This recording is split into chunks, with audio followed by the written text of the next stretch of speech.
Good evening and welcome to the Job Search Solution, the radio program where we talk about looking for a job, changing jobs, changing careers, hiring. And as always, we begin with a prayer. Dear God, grant us thy peace and thy mercy, thy will be done. And in just a few minutes, Rich Levinsky is going to be with us talking about consultants in the workplace. Meanwhile, we've never quite finished this, and I wanted to in the next couple of sessions that we record this way, myths in the job market. Lots of myths. And these myths have been going on for, well, since I've been in this business since 1973. And we've covered a number of them. There are a few that we want to cover now, which is reality in the trenches.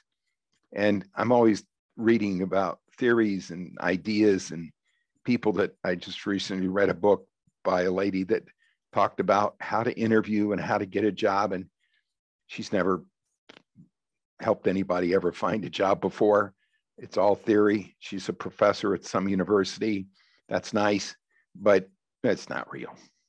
The first myth we want to cover is that candidates believe often that when companies stroke you and tell you how wonderful you are in the interviewing process, that they're signaling that you've got a job. Don't believe any of that for a minute. Until you have an offer and until you are in the chair and until you have started your job, and frankly, until you've been there at least 90 to 120 days, don't you dare bank on anything. Anything can happen.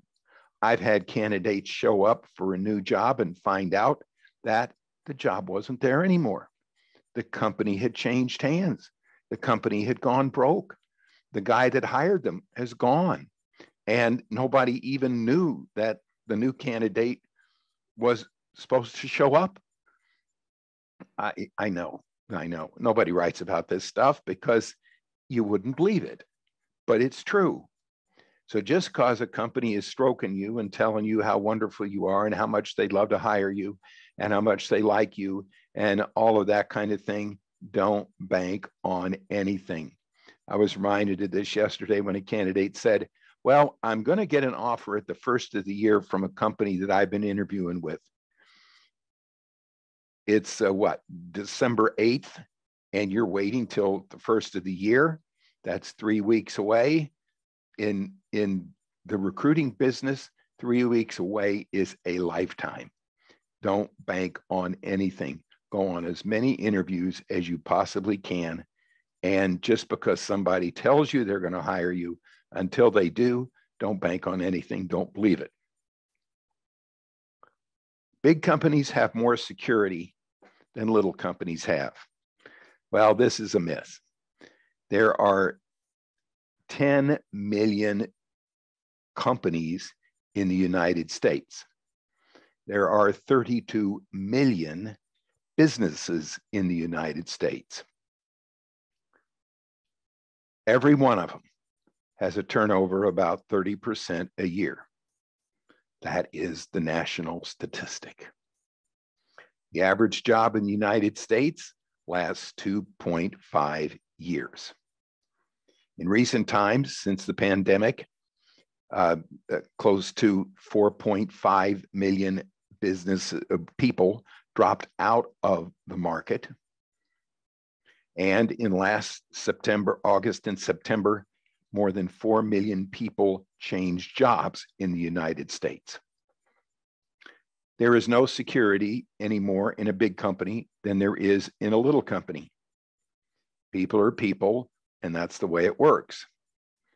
The issue is that when you're in a small company and they lay you off or let you go, you can be mad at one or two individuals.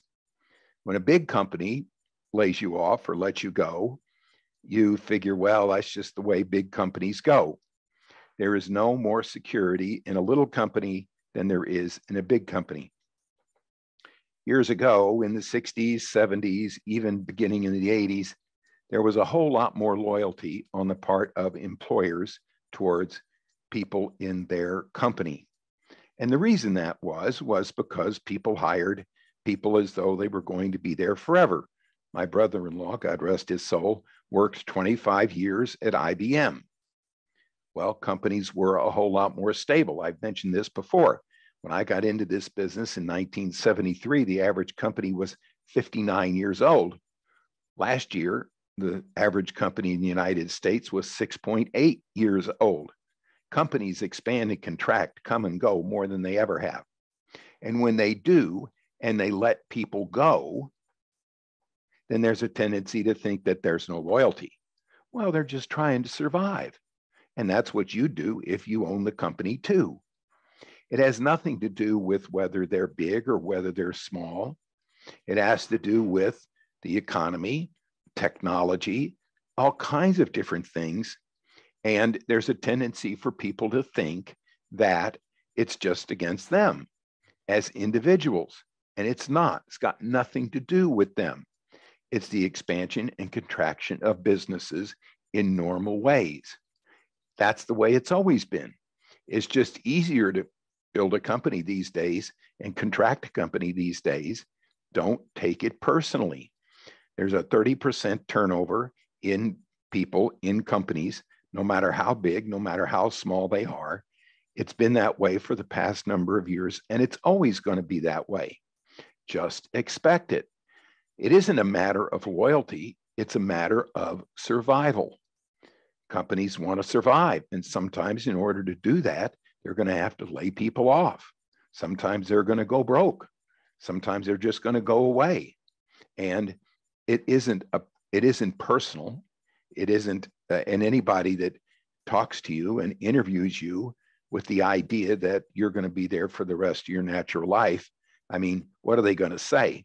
We'd like to be around for the next 4 or 5 years, and then we don't know what we're going to do. So security comes from within. It has nothing to do with the size of the company. It has nothing to do with anything like that. It has to do with the kind of business it is, the economy, how hard everybody works, and just a lot of chosen luck. And it's what you do with luck that makes the difference. All right, we're going to take a short break. Stay tuned. This is Tony Bashar with the Job Search Solution.